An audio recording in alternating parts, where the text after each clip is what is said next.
Good morning, evening, or night, wherever you are. Welcome to WHAM today. Take a deep breath, clear your mind, and let's drift through the whispers of today's world, one quiet thought at a time.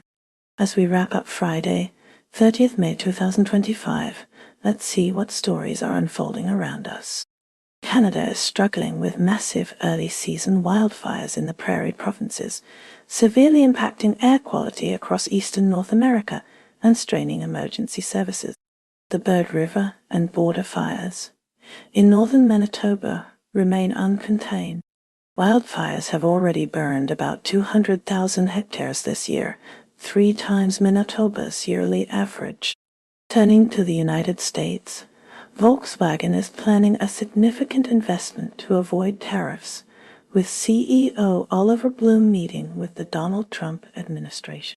Donald Trump's policies are also under scrutiny, including cryptocurrency law changes and efforts to revoke Harvard's authority to host foreign students, which was challenged in court.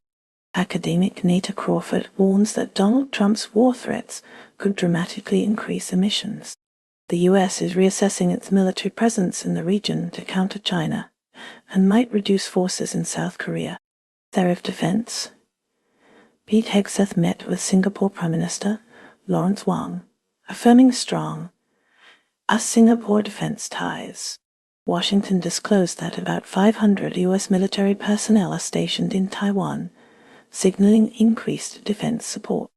A U.S. federal appeal court temporarily halted a lower court ruling against President Donald Trump's Liberation Day reciprocal tariffs, as well as a separate set of fentanyl-related levies on China, Mexico, and Canada. The White House slammed a trade court for blocking President Donald Trump's use of emergency powers to impose tariffs, calling the ruling judicial overreach and urging the Supreme Court to intervene. White House Press Secretary Caroline Leavitt insisted that trade negotiations were continuing with countries around the world. In China, economic tensions with the U.S. are escalating over tariffs and technology disputes, including potential export pauses related to semiconductor design and jet engine manufacturing. American retailers are demanding that Chinese suppliers absorb a large portion of US import duties. Investors are re-evaluating US-heavy portfolios, considering undervalued equities in Hong Kong and mainland China.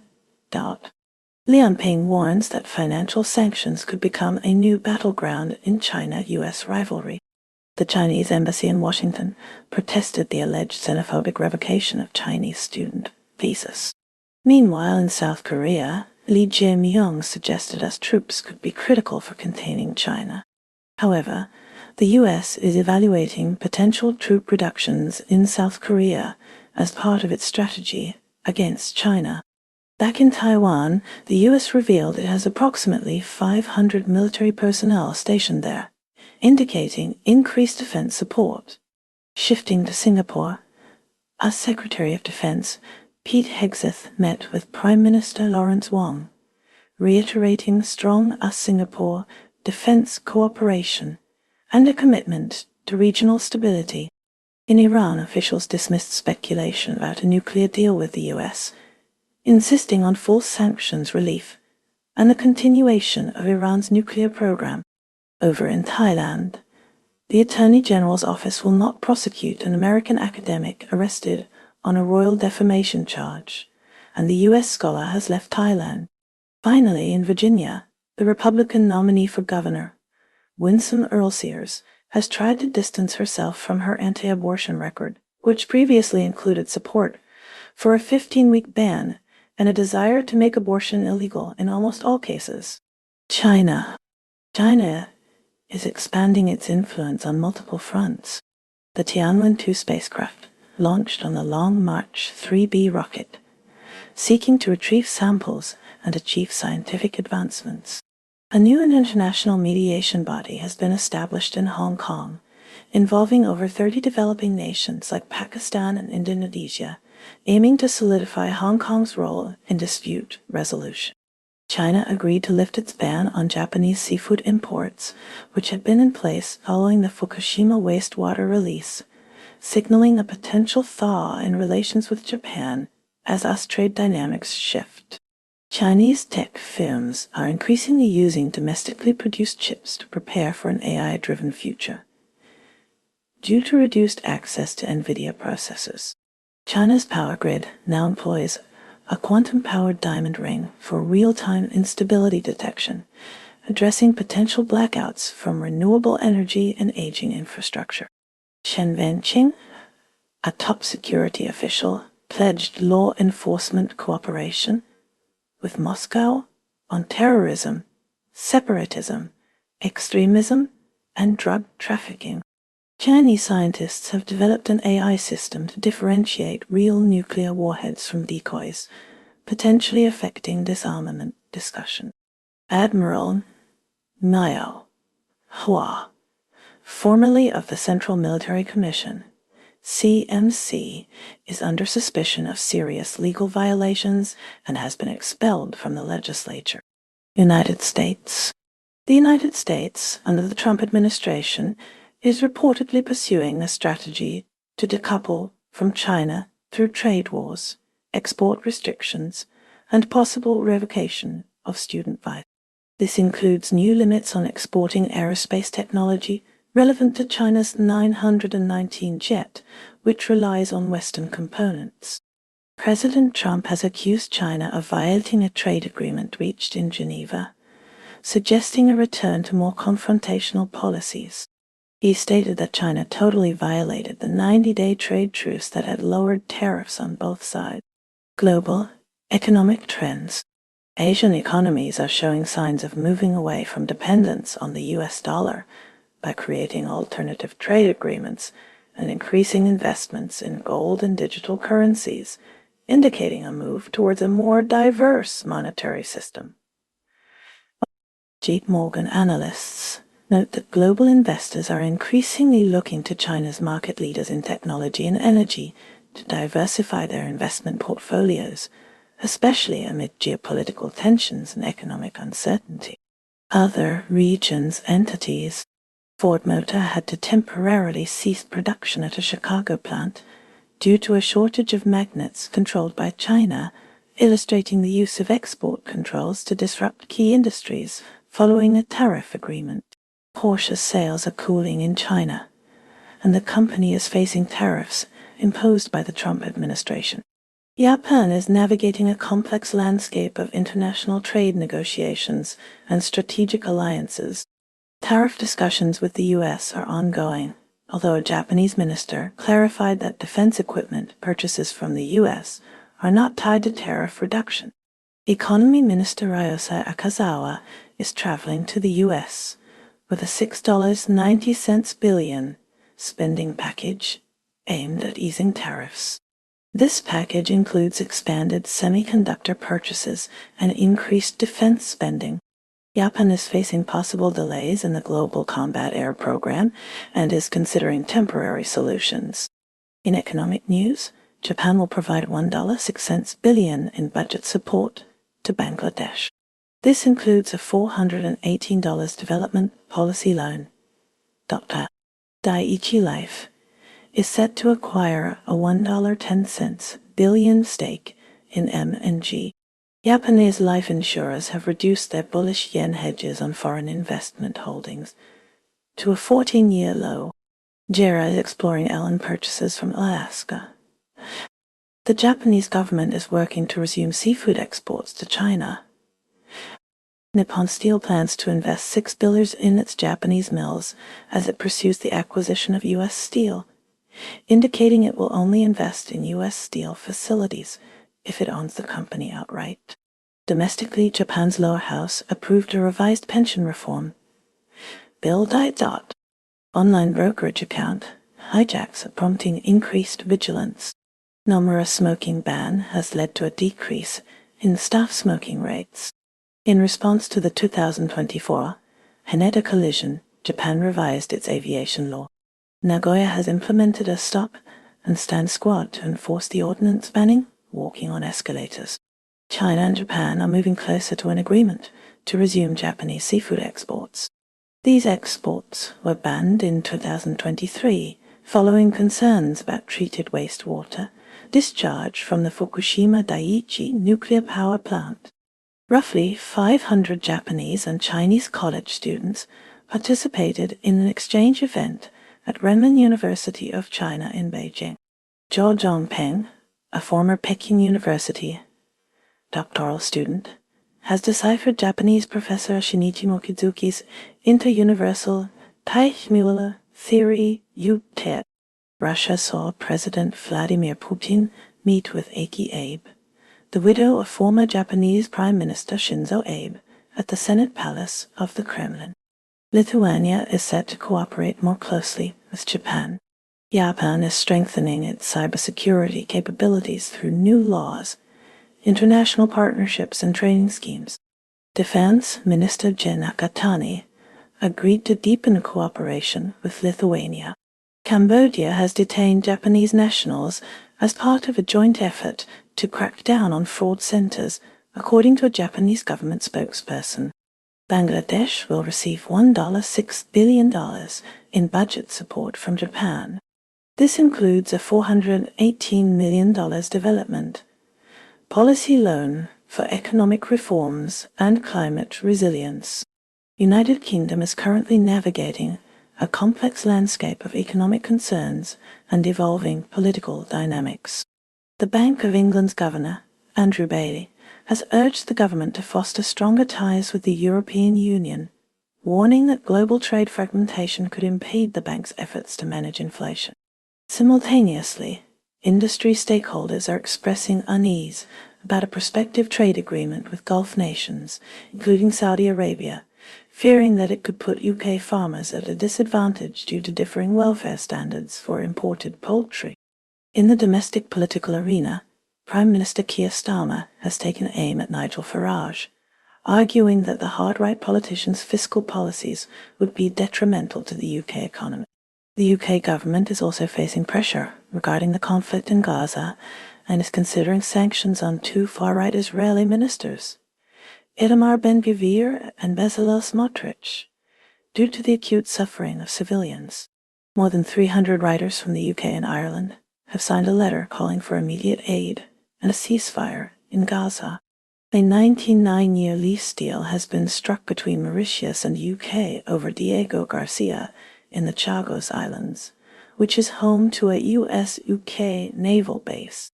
Lawyers for influencer brothers Andrew and Tristan Tate say they will return to Britain to defend themselves against rape and trafficking charges. Ukraine continues to grapple with the ongoing conflict with Russia while seeking diplomatic solutions. Foreign Minister Andriy Sybiha has stated that Ukraine requires a document outlining Russia's proposals before sending a team to a new round of peace talks in Istanbul. A Ukraine presidential advisor has said Ukraine is ready to resume direct peace talks with Russia in Istanbul on Monday, but insists that the Kremlin provide a promised memorandum setting out its position on ending the war. Kyiv maintains it won't compromise on its sovereignty as it isn't facing defeat. Russian drone attacks have targeted Ukraine's northeastern Kharkiv and southern Odessa regions overnight. The U.S. envoy to Ukraine said Russia's concern over NATO's eastward expansion was fair. The personal stories of Ukrainian citizens highlight the human cost of the war, as seen in the struggle of Margarita Karpova, a 12-year-old who escaped her village in eastern Ukraine just before Russian troops overran it and is struggling to survive the war and her own health issues. Phil Bagshaw criticized NZ for lack of support after his son Andrew Bagshaw, an NZ worker, was killed in Ukraine. The family says they received no government support. Israel's ongoing military operations in Gaza are drawing international scrutiny. Reflecting this, the British government is considering sanctions on two far-right Israeli ministers, Itamar Ben-Gvir and Bezalel Smotrich, due to the acute suffering of civilians. As Israel has expanded military operations in Gaza, British officials have considered imposing sanctions on government ministers. Israel has accepted a US-backed proposal for a temporary ceasefire in Gaza, which Hamas is reviewing with skepticism. The proposal entails the release of 28 hostages in the first week, a 60-day ceasefire, and increased aid to Gaza, facilitated through UN operations. Despite this, the UN has criticized Israel's new food distribution system in Gaza as having minimal impact. Israeli forces have issued evacuation orders for northern Gaza, including the Al-Orla hospital, leading to its closure and exacerbating the humanitarian crisis. Civil defense reports indicate 44 deaths in Israeli attacks on Thursday. A study estimates the first 15 months of Israel's war on Gaza produced over 31 million tons of carbon dioxide equivalent, exceeding the annual emissions of numerous countries. French President Macron has threatened sanctions against Israel for the Gaza aid crisis and settlement expansion in the West Bank, advocating for a Palestinian state as a moral duty and political necessity. Turning to the United States, it has presented the Israeli-backed ceasefire proposal to Hamas to facilitate aid into Gaza, and has confirmed Israel's acceptance of the deal. U.S. weapons shipments to Israel contribute substantially to the conflict's carbon emissions. A U.S.-based charity, Rama Worldwide, accuses the Israeli-backed Gaza Humanitarian Foundation, GHF, of unauthorized use of its logo on food shipments. Canada is currently grappling with King Charles's visit, which many First Nations groups see as undermining reconciliation efforts due to its historical context of violent colonization. Parallel to this, devastating wildfires have prompted states of emergency in Manitoba and Saskatchewan. Numerous residents near areas like Flin Flon, Manitoba, face mandatory evacuations as crews fight to control the widespread fires across 3 provinces. Adding to the complexities, access to the Haskell Free Library and Opera House, a symbol of us Canadian friendship straddling Quebec and Vermont, is now limited for Canadians because of U.S. foreign policy. Sylvie Boudreau presides over the library's board. France is instituting a nationwide prohibition on smoking in all outdoor spaces frequented by children, such as beaches, parks, and bus stops. This excludes café terraces, and e-cigarettes are not included in the ban. Adding an artistic touch to Marseille, Banksy unveiled a new artwork online, transforming the shadow of a street bollard into a lighthouse. The stencil accompanying the work read, "I want to be what you saw in me." Furthermore, survivors of pediatric sexual abuse in France are pushing for systemic reforms, after a doctor was sentenced to 20 years for assaulting nearly 300 patients. They aim to rectify institutional shortcomings and enhance child protection efforts. Adding to the country's woes, record-breaking heat is impacting southern France, with temperatures reaching the mid to high 30s Celsius. Portugal is experiencing a heat wave, with record-breaking temperatures soaring to the mid to high 30s Celsius. Amaralaya reached 39.5 C, 103 on F, on Wednesday, tying the highest May temperature ever recorded in the country. Spain is also grappling with record-breaking heat, especially in its southern and central regions. Temperatures are climbing to the mid to high 30s Celsius, impacting daily life and raising concerns about potential drought conditions. Russia is actively maneuvering on the international stage, with Foreign Minister Lavrov advocating for the revitalization of the Russia-India-China Troika. Lavrov also accused NATO of trying to enlist India in strategies against China. Concerning the Ukraine conflict, Russia claims Kyiv has ignored the possibility of Istanbul talks, emphasizing Ukraine's demand for Moscow to first propose peace terms. Domestically, a new statue of Joseph Stalin has been erected in a Moscow metro station, signaling continued efforts to rehabilitate the Soviet dictator's image. In separate news, Russian ship Captain Vladimir Motin pleaded not guilty in a UK court to manslaughter charges related to a fatal tanker collision off Britain's east coast. Shifting to the United States, President Trump is facing growing calls for sanctions against Russia. Trump has so far resisted, stating his desire for productive discussions with President Putin to resolve the war in Ukraine. Trump's approach of praising Putin, however, hasn't yet produced any concrete steps toward peace. India's commitment to global peace was recently lauded by UN peacekeeping head Jean-Pierre Lacroix, acknowledging the nation's significant contributions through troop deployments and various peace initiatives. In a different vein, Real Kashmir FC is using soccer to foster hope and a positive image for youth in the conflict-affected region of Kashmir. Turning to the United States, the country is seeing a decline in its popularity as a study abroad destination among Asian students, largely due to student visa interview suspensions that have sparked considerable uncertainty. Further, the American dream is being negatively impacted by the deportation of individuals for minor offenses, raising concerns about justice and fairness. Australia's Monash University discovered that parental intuition often surpasses vital signs in predicting severe childhood illnesses. The study, based on nearly 190,000 emergency visits, supports empowering families to seek second opinions, mirroring NHS England's Martha's Rule pilot.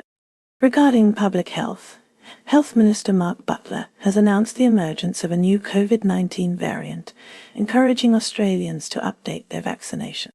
In Alice Springs, the family of a 24-year-old Wildfires man who died following police restraint in a supermarket is demanding an independent inquiry. They are asking the Northern Territory Police to appoint an external investigator from another state, and are requesting the release of video footage related to the incident. Mexico is gearing up for nationwide elections to choose judges at all levels. Starting June 1, citizens will vote for more than 2,600 judicial candidates. Some worry about low turnout and potential political manipulation in this first-of-its-kind experiment. Meanwhile, Tropical Storm Alvin has emerged off Mexico's Pacific coast. In a lighter note, 2 large moths were seen mating in Mexico City. Pakistan PM Sharif rakes up India's abeyance of Indus Waters Treaty at an international platform, calling it deeply regrettable. Pakistan enacts law to curb child marriages, a commitment that girls have the right to education, health, and a prosperous life, says Pakistan People's Party PPPP Senator Sherry Reman. Thousands of Hindus in Pakistan make a grueling 200-mile trek in 113-degree heat, an act of spiritual devotion and cultural preservation in a Muslim-majority country. Thousands of Hindus in Pakistan make a grueling 200-mile trek in 113-degree heat, an act of spiritual devotion and cultural preservation in a Muslim-majority country. Pakistan PM Sharif rakes up India's abeyance of Indus Waters Treaty at an international platform, calling it deeply regrettable. Pakistan enacts law to curb child marriages, a commitment that girls have the right to education, health, and a prosperous life, says Pakistan People's Party PPPP Senator Sherry Reman. Chaos ensued on German autobahns as Google Maps wrongly indicated that vast swaths of them were closed. Drivers using the navigation app were confronted with a mass of red dots indicating stop signs. The phenomenon also affected parts of Belgium and the Netherlands. Germany is considering a 10% tax on large online platforms like Alphabet's Google and Meta's Facebook, as stated by the new Minister of State for Culture in an interview with magazine Stern. Germany's biggest opposition political party, the Nationalist and Anti-Immigration Alternative for Germany, AfD, has been designated extremist by the country's domestic intelligence agency, which means the German government can tap party members' phones and hire informants to monitor them. Germany is considering a 10% tax on large online platforms like Alphabet's Google and Meta's Facebook, as stated by the new Minister of State for Culture in an interview with magazine Stern. Kim Hyung-soo, a temporary worker protesting atop a traffic camera tower in Seoul, highlights the issue of precarious labor conditions ahead of the South Korean presidential election. Kim Hyung-soo, a temporary worker protesting atop a traffic camera tower in Seoul, highlights the issue of precarious labor conditions ahead of the South Korean presidential election. A satirical comedy sketch on Saturday Night Live Korea has fueled a feud between the would-be First Ladies of South Korea, raising controversy as their visibility increases before the June 3 presidential election. A South Korean election video featuring a male supervisor assaulting a female employee was pulled after sparking public outrage and leading to an apology from local authorities. Netflix is investigating mistreatment claims on the set of the South Korean drama series When Life Gives You Tangerines, following allegations of abuse and neglect faced by extras. Brazil is seeing lifelike baby dolls gain popularity, appearing in malls and legislatures, sparking online interest and political debates. The BRICS economic bloc, which includes Brazil, approved its inaugural joint climate finance framework, signaling coordinated climate action funding. This positions the bloc for a unified approach at the upcoming COP30 climate conference in Brazil. Meanwhile, the Trump administration has imposed visa restrictions on Brazilian Supreme Court Justice Alexandre de Moraes, alleging censorship. Argentina's legal proceedings took an unexpected turn as a court declared a mistrial in the Diego Maradona death case. This decision followed the recusal of a judge whose involvement in a related documentary drew scrutiny. The case centers around 7 health professionals accused of negligence in Maradona's passing. Turning to the United States, the looming presence of former President Donald Trump's tariff policies has spurred a unique market phenomenon dubbed taco trade. Investors are navigating the volatility and uncertainty Trump's fluctuating tariff threats cause. Many believe that adapting to these conditions is unavoidable. Egypt's Layla Soif, mother of imprisoned activist Ella Abd el-Fattah, was hospitalized in London after a 242-day hunger strike protesting his Cairo detention. She was admitted to St. Thomas's Hospital with critical blood sugar levels but refuses caloric intervention. Concurrently, Egypt is mediating a 60-day Gaza ceasefire with the US and Qatar. The proposal would send aid to Gaza immediately upon Hamas's approval. South Africa witnessed a harrowing case in Saldanha Bay, where Raquel Smith received a life sentence for trafficking her 6-year-old daughter, Jocelyn Smith. The mother, allegedly struggling with drug addiction, sold her child for around $1,000. Simultaneously, a notable trend emerged as white South Africans are increasingly seeking refugee status in the U.S., claiming unjust treatment and retribution. Transitioning to the United States, the country is grappling with an influx of asylum claims from this demographic, presenting a complex challenge for immigration authorities. Singapore recently held its general election, notably without triggering any correction orders under its anti-misinformation law, reigniting debate about the law's scope and application. Focusing on international diplomacy, French President Emmanuel Macron and U.S. Defense Secretary Pete Hegseth are preparing to attend the Shangri-La Dialogue in Singapore. Their presence underscores the heightened international focus on China's growing influence and actions within the region. Indonesia is grappling with the aftermath of a devastating quarry collapse in Cirebon, West Java, where a rock slide at a natural stone quarry claimed at least 10 lives, with 6 individuals still unaccounted for. Rescue efforts faced considerable challenges due to inadequate lighting and the persistent risk of additional landslides, ultimately leading to the temporary halt of operations. It has been revealed that authorities had previously ordered the mine's closure because of breaches in safety regulations. Unfortunately, mine collapses remain a persistent and serious issue throughout Indonesia. Syria is now facing renewed threats as ISIS claims responsibility for 2 attacks in the south, marking a dangerous escalation since Assad's removal.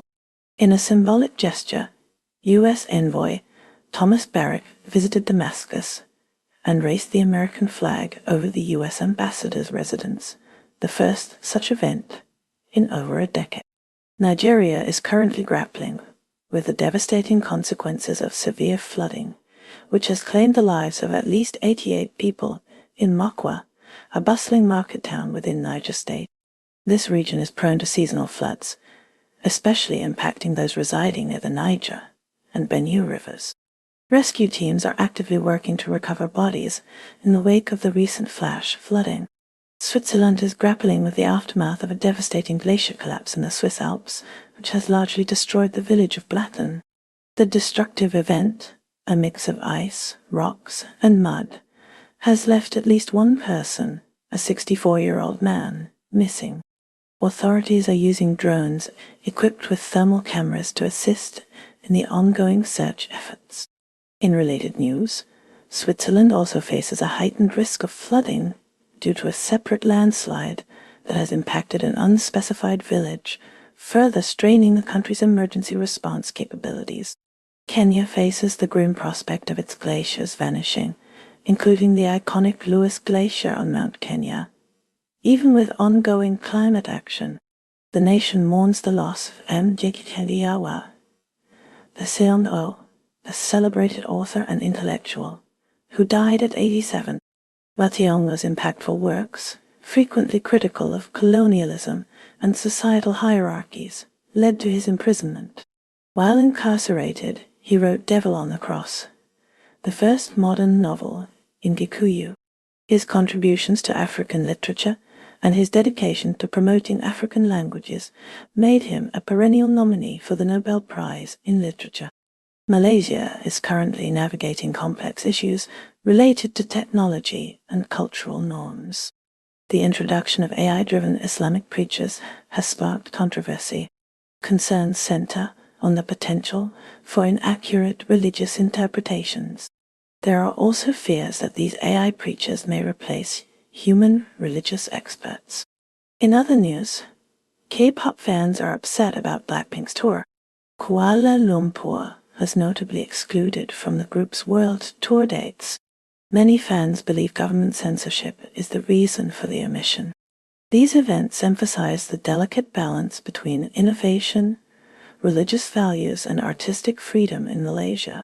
Pakistan's Prime Minister Shehbaz Sharif affirmed his readiness for discussions with India during the Pakistan-Turkey-Azerbaijan trilateral summit held in Lashin, Azerbaijan. Presidents Erdogan and Aliyev also participated in the summit, fostering collaboration among the three nations. Ethical questions surround former President Donald Trump's potential acceptance of a $400 million Boeing 747 from Qatar. The proposed gift has drawn scrutiny from Democrats. They cite a possible conflict of interest, considering Trump's cryptocurrency venture with Abu Dhabi. This venture could generate millions in profit for Trump and Special Envoy Witkoff. The deal involving the F-1 aircraft and Qatar remains unfinalized. It is currently undergoing legal review. Myanmar's resistance forces have retreated from Lashio, a strategic city, following intervention by China aimed at protecting its significant investments in the area. This retreat highlights the complex geopolitical dynamics influencing the ongoing conflict within Myanmar. The United States is seeing Chinese students expressing significant concerns about the impact of former President Trump's visa bans. These bans are affecting their educational opportunities within the U.S., raising anxieties and frustrations. The situation highlights the ongoing tensions that impact educational exchanges between the United States and China. Serbia faces scrutiny after Russia accused it of arming Ukraine. These accusations have strained relations between the two historically close allies. Russia alleges Serbia is profiting from the conflict by supplying weapons. This alleged action is viewed by Russia as a betrayal of their alliance. Cuba's rum industry is now under threat. A dramatically reduced sugar harvest is the cause, as Cuba, the state-run sugar monopoly, expects only 165,000 metric tons of sugar this year. This is a massive drop from the 8 million tons produced in the late 1980s. The decline jeopardizes the rum industry's recent economic progress. The African Development Bank has elected Mauritanian economist Sidi Ould Tah as its new president. He succeeds Akinwumi Adesina. The election was held in Abidjan, Ivory Coast. Tah previously led the Arab Bank for Economic Development in Africa. Hong Kong saw the debut of a Saudi Sukuk ETF. Japan's Nikkei 225 benchmark experienced a drop, fueled by growing uncertainty after a U.S. court blocked President Trump's sweeping tariffs. In Nepal, thousands of people in Kathmandu are protesting, demanding the return of the monarchy, which was abolished in 2008 amid frustration with the current political and economic situation. Over in Sri Lanka, more than 1,400 workers at the next manufacturing garment factory are in limbo after the UK-based factory abruptly shut down operations via a WhatsApp announcement. The Trump administration in Taiwan aims to increase weapon sales beyond what was sold during Trump's first term, potentially reassuring Taiwan about the U.S.'s commitment to the island. Vietnam has banned the latest print edition of The Economist, which featured an image of Vietnam's top leader To Lam with stars on his eyes and the headline, "The Man with a Plan for Vietnam." Turning to Kiribati, the nation has considerable kava consumption, with an estimated 4 kilograms of kava consumed per person annually by half the population. Shifting to Europe, in the Netherlands, Haribo has recalled its Happy Cola gummies after cannabis was discovered in a batch. Authorities are investigating the source of the contamination. Poland is heading to a second round of the presidential election, which will likely determine whether the government can implement vital reforms. Across Europe, calls have been made for European self-help due to American self-sabotage, suggesting Europe needs to take a leading role. Focusing on the Americas, archaeologists in Guatemala have unearthed the remains of the Mayan city Los Abuelos in northern Guatemala, dating back nearly 3,000 years. Pyramids and monuments indicate it was an important ceremonial site within the Mayan civilization. In Guyana, a wealthy businessman sanctioned by the U.S. last year and planning to challenge the president in upcoming elections is facing new accusations. The United States saw a U.S. court block President Trump's Liberation Day tariffs, which Chinese readers reportedly praised the U.S.'s constitutional checks and balances. Moving to Africa, in Libya, 11 Sudanese migrants and a Libyan driver were killed in a car crash in the Libyan desert, marking the latest tragedy involving Sudanese fleeing the civil war. Sudan is where the migrants originated, fleeing the ongoing conflict. Lastly, in Oceania, Fiji's anti-corruption commissioner has been suspended following recommendations from a Commission of Inquiry report, according to Prime Minister Sitiveni Rabuka. And that's a wrap for today's news, because even headlines need a nap. Stay curious, stay kind, and let the noise fade as you find your quiet. Take care, stay awesome, and I'll see you next time on WHAM Today.